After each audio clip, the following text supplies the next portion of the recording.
ವೀಕ್ಷಕರೇ, ಇವತ್ತು ಕೆಮಿಕಲ್ಸ್ ಬಳಸ್ದಲೇ ನೈಸರ್ಗಿಕವಾಗಿ ಹೇಗೆ ಕಣ್ಣಿಗೆ ಕಪ್ಪು ಕಾಡಿಗೆ ಮಾಡ್ಕೊಬಹುದು ಅನ್ನೋದನ್ನ ತೋರಿಸ್ಕೊಡ್ತೀನಿ. ನೀವು ನೋಡ್ತಾ ಇದ್ದೀರಾ ವಿಜಯ್ ಕರ್ನಾಟಕ, ನಾನು ನಿಮ್ಮ ಸಾರಿಕಾ.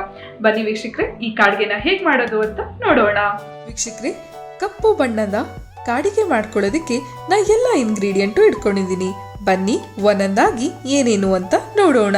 ನಮಗೆ ಬೇಕಾಗಿರೋದು ಬಾದಾಮಿ, ಜೋಜೋಬಾ ಎಣ್ಣೆ, ಜೊತೆಗೆ ಆಲೋವೆರಾ ಜೆಲ್.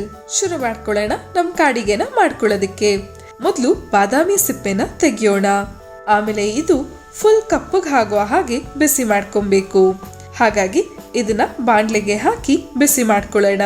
ನಾವು ಬಾದಾಮಿನ ಕಣ್ಸುತ್ತ ಬಳಸೋದ್ರಿಂದ ನಮ್ಮ ದೃಷ್ಟಿ ಹೆಚ್ಚಿಸೋದಕ್ಕೆ ಸಹಾಯ ಮಾಡುತ್ತೆ ಮತ್ತೆ ನಮ್ಮ ರೆಪ್ಪೆಗಳು ಉದ್ದವಾಗಿ ಬೆಳೆಯೋದಕ್ಕೆ ಸಹಾಯ ಮಾಡುತ್ತೆ. ನೋಡಿ, ಫುಲ್ ಕಪ್ಪಗಾಯ್ತು. ಈ ರೀತಿ ಕಪ್ಪಗೆ ಮಾಡ್ಕೊಳ್ಳೋದಕ್ಕೆ 5 ನಿಮಿಷ ಬಿಸಿ ಮಾಡ್ಕೋಬೇಕು. ಆಮೇಲೆ ಇದನ್ನ ಮಿಕ್ಸಿಯಲ್ಲಿ ಇಲ್ಲ ಮ್ಯಾಶರಲ್ಲಿ ಇದನ್ನ ಸಣ್ಣದಾಗಿ ಪುಡಿ ಮಾಡ್ಕೊಳ್ಳೋಣ. ಇವಾಗ ಇದ್ರ ಒಳಗಡೆ ನಾವು ಆಲೋವೆರಾ ಜೆಲ್ಲನ್ನ ಬಳಸ್ಕೊಳ್ಳೋಣ.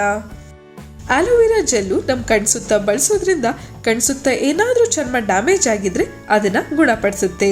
ಆಮೇಲೆ ಕಣ್ಸುತ್ತ ದಪ್ಪ ಊದಿದ್ರೆ ಇಲ್ಲ ಪಫಿನೆಸ್ ಆಗಿದ್ರೆ ಅದನ್ನು ಕೂಡ ಗುಣಪಡಿಸುತ್ತೆ. ಇವಾಗ ಇದಕ್ಕೆ ಜೋಜೋಬಾ ಎಣ್ಣೆನ ಹಾಕೊಳ್ಳೋಣ. ಈ ಎಲ್ಲ ಇಂಗ್ರೀಡಿಯೆಂಟ್ ಚೆನ್ನಾಗಿ ಮಿಕ್ಸ್ ಮಾಡಬೇಕು.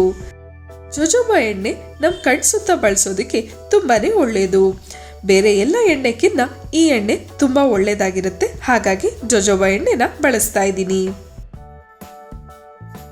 ನಮ್ಮ ಕಾಜಲು ರೆಡಿ ಆಯ್ತು. ಇದನ್ನ ಏರ್ಟೈಟ್ ಬಾಕ್ಸ್ ಒಳಗೆ ನಾವು ಸ್ಟೋರ್ ಮಾಡ್ಕೋಬಹುದು. ಬನ್ನಿ ಇದನ್ನ ಅಪ್ಲೈ ಮಾಡಿದಾಗ ಎಷ್ಟು ಚೆನ್ನಾಗಿ ಕಾಣುತ್ತೆ ಅಂತ ತೋರಿಸ್ತೀನಿ. ನೋಡಿ, ನಿಮ್ಗೆ ಇಷ್ಟ ಬಂದಿದ್ದ ಶೇಪಲ್ಲಿ ಇದನ್ನ ಬಳಸ್ಬೋದು.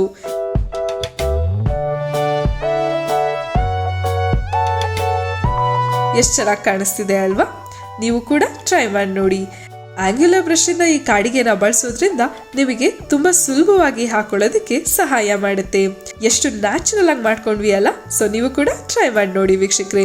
ಮುಂದಿನ ಸಂಚಿಕೆಯಲ್ಲಿ ನಾನು ನಿಮ್ಗೆ ಇನ್ನೊಂದು ಟಿಪ್ಸ್ ಬಗ್ಗೆ ತಿಳಿಸ್ಕೊಡ್ತೀನಿ. ನೋಡಿದ್ರಲ್ಲ ವೀಕ್ಷಕರೇ, ಎಷ್ಟು ಕಮ್ಮಿ ಇಂಗ್ರೀಡಿಯೆಂಟ್ಸ್ ಇಂದ ನಮ್ಮ ಕಣ್ಣಿಗೆ ಕಾಡಿಗೆ ಮಾಡ್ಕೊಬಹುದು. ನೀವು ಕೂಡ ಟ್ರೈ ಮಾಡಿ ನೋಡಿ.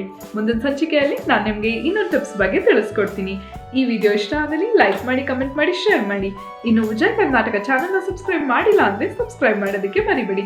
ನಾನು ನಿಮಗೆ ನೆಕ್ಸ್ಟ್ ಎಪಿಸೋಡ್ ಸಿಗ್ತೀನಿ. ಅಲ್ಲಿವರೆಗೂ take care, by. Signing off Sarika.